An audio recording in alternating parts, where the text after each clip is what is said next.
Okay, so today I'm going to pan sear a bottom round steak. I've already taken it out of the refrigerator and salted it so it can come to room temperature.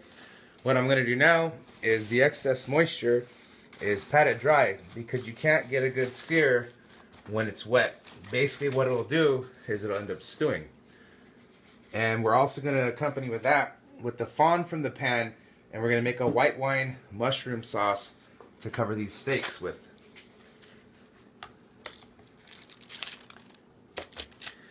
So I'm just going to pat it dry.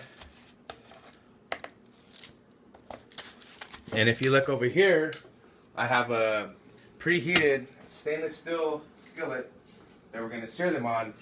And what that does is lets you collect the bits, the brown bits on the bottom, which is called a fond, that we're going to make our pan sauce out of. So I'm going to get these on the stainless steel skillet, and I'll be right back. Okay, so I have each of my steaks, and what you want to do is lay it away from you. I've already salt peppered and put a little oil. When you lay it away from you, you avoid getting splashbacks from any oil. And what you want to hear is a nice sear, like you have here. And since these steaks are so thin, I'm only going to sear them for about 30 seconds per side. And I'm doing one at a time so you don't overcrowd the pan. And I'm going to get my pan on so it doesn't smoke you out.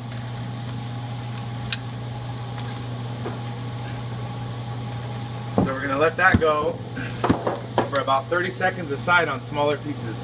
If you have a larger piece, you might want to let it go for a couple minutes if it's about 1 inch thick, 1.5 inches thick, but these are very small steaks, thin, so I'm just going to do them one at a time so I don't overcrowd the pan. And what I'm trying to do is develop that fond, the brown bits for the pan sauce.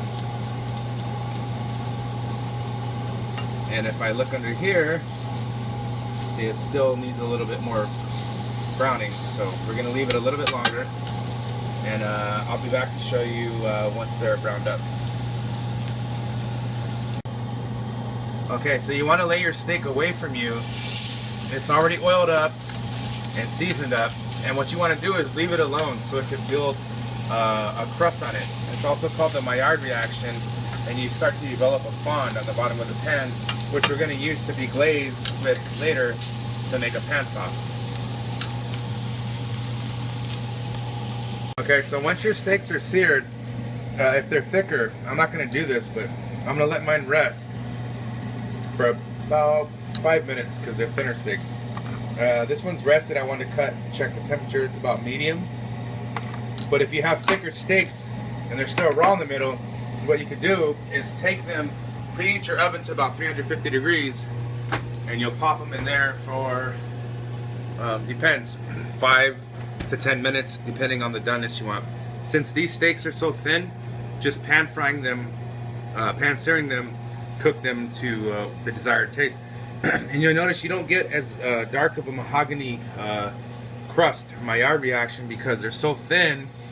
By the time you would get that crust, what it would do is it would overcook your steak. So the best advice would be to get your pan searing, screaming hot for thin steaks. Sear them real quick, as thin as these are, maybe a minute to a minute and a half each side. Thicker steaks you could sear for a couple minutes a side, and then if they're not finished, like I said, you could throw them in the oven. And that you could use a probe thermometer, or one way you could test for doneness is with your hand, is if you leave your hand open. This would be raw, this would be rare, this would be about medium rare or medium, that'd be about medium well, and here would be well done. So when you get to learn that technique, when you actually touch your meat and compare it to the feeling on your fingers doing the different techniques, you could feel about where your doneness is at. So right now I'm feeling these are about medium, and I'm not going to put them in the oven because they're so thin. But if you had a thicker piece, you could do that test, or if you had an instant read thermometer, you could also test it that way to be more accurate. And you also have to account for carryover cooking, so that's something else to consider. So next we're going to be making the white wine and mushroom sauce to accompany the steak. So we'll be back. Okay, so now that the steaks are cooked, you can see all this dark burnt bits on the bottom. That's called the fond, and it has a lot of flavor in it.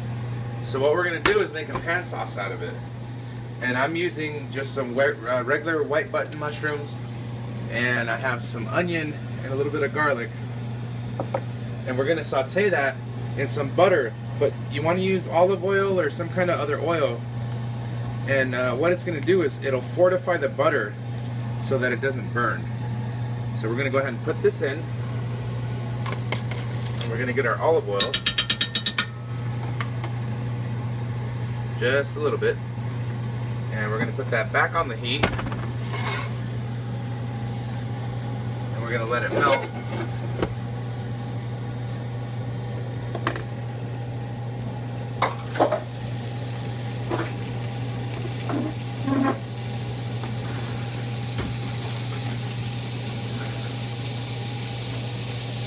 Just like so.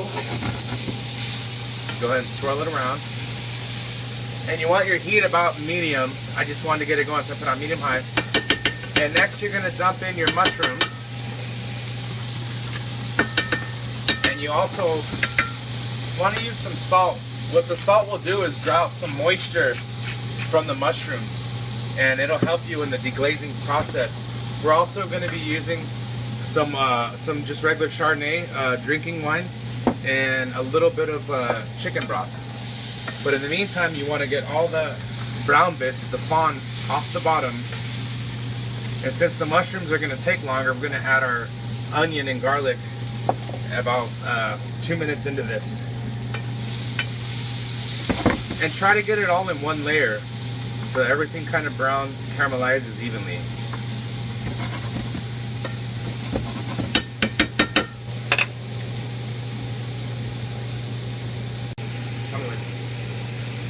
So now we're going to add in our onion and garlic. Those are our more like aromatics. And cook them down with our mushrooms that are going. And one thing you want to make sure is to have your heat not on high, but like a medium heat.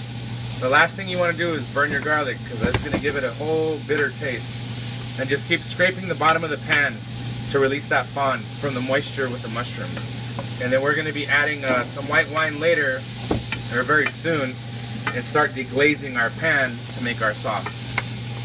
So I'll be back when we're ready to throw the white wine into our sauce. So our mushrooms, onions have started to caramelize, and now we're going to put in some white wine. It's just a bottle I had. It's cheap shit, Chardonnay. Just going to put a little bit in and start deglazing this pan. I don't know the exact measurements. It's probably about a 1/4 cup. And you want to start whisking everything and get all those brown bits off the top. And what we're going to do is try to reduce until the wine's evaporated. And what's that's called is a sec. And once that's evaporated, then we'll be adding in our chicken broth, chicken stock. You could also use veal stock. I've heard that beef stock is generally a little too salty, so it's at your discretion, but chicken stock works really well. And white wine, you could use red wine. I don't have any on hand, so I'm just using a white wine to make my mushroom sauce. So I'm going to deglaze this, let it go ahead and evaporate and reduce, and I'll be back to show you what that looks like. Okay, so now that our mushrooms look like this, most of our white wine is almost evaporated. What we're going to do is add in some chicken broth. I'm sorry I don't have measurements. I'm just kind of doing it free-handed. And honestly, what I'm actually using is just bouillon powder, because I don't have any chicken broth or stock on hand. So I'm going to put this in here and reduce it down by about half till it creates not a gravy but a thicker sauce. And then what we're going to do is finish it with a knob of butter to give it a little bit of sheen. So once this reduces down, I'll be right back with some butter, and we'll finish the sauce and get this plated so you can see the final outcome. So I'll be back with you soon. Okay, so our steaks are done, pan seared. Our mushroom sauce is done. Here's a few different presentation examples. I'm not a professional, but I just fuck around and try it.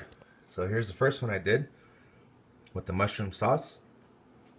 And here is the second one I did. And we're serving it with garlic chive, mashed potatoes, some of our steak with the mushroom sauce, and some corn and green beans. So I hope this gave you some kind of insight, some information. Hope you learned something. And if not, well, fuck it. Alright, see you next time. Bye.